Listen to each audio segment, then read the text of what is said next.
The British Prime Minister Keir Starmer says the future of Ukraine is a major existential issue for the whole of Europe as leaders scramble to respond to the shifting US position on Russia's war. Mr. Prime Minister. Well, one by one, prime ministers and dignitaries from the UK, Spain, Germany, Italy, Poland, the Netherlands and the EU emerged from the French presidential palace in Paris following emergency talks on Ukraine and security across the continent.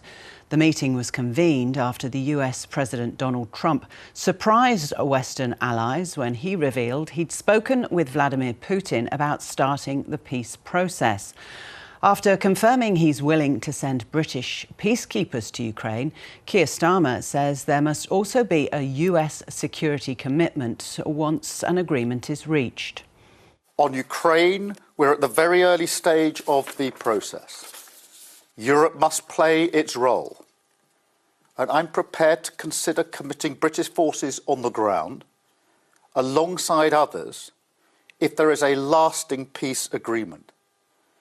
But there must be a US backstop, because a US security guarantee is the only way to effectively deter Russia from attacking Ukraine again.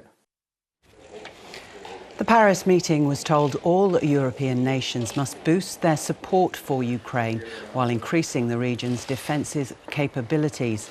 The German chancellor has stressed the EU and US must be united, and he's expressed frustration that the war in Ukraine is being discussed without Kyiv's involvement.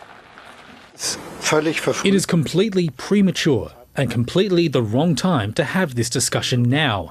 I'm even a little irritated by these debates, I have to say.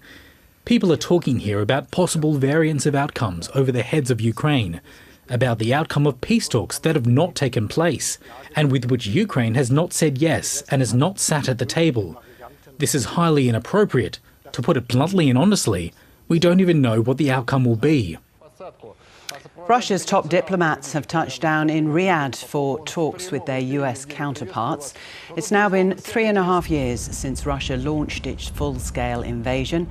Saudi Arabia is hosting the bilateral discussions ahead of a potential meeting between the Russian and US presidents.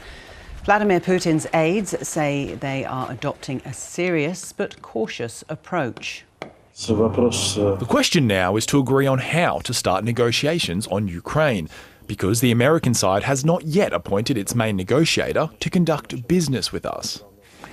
The Ukrainian president is in Turkey to meet with his Turkish counterpart on regional and global issues. Volodymyr Zelensky is expected to head to Saudi Arabia tomorrow, but says the trip was planned in advance and has nothing to do with the US-Russian talks.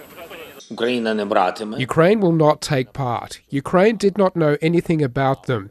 Ukraine regards any negotiations on Ukraine without Ukraine as ones that have no result, and we cannot recognise any agreements about us made without us, and will not recognise such agreements.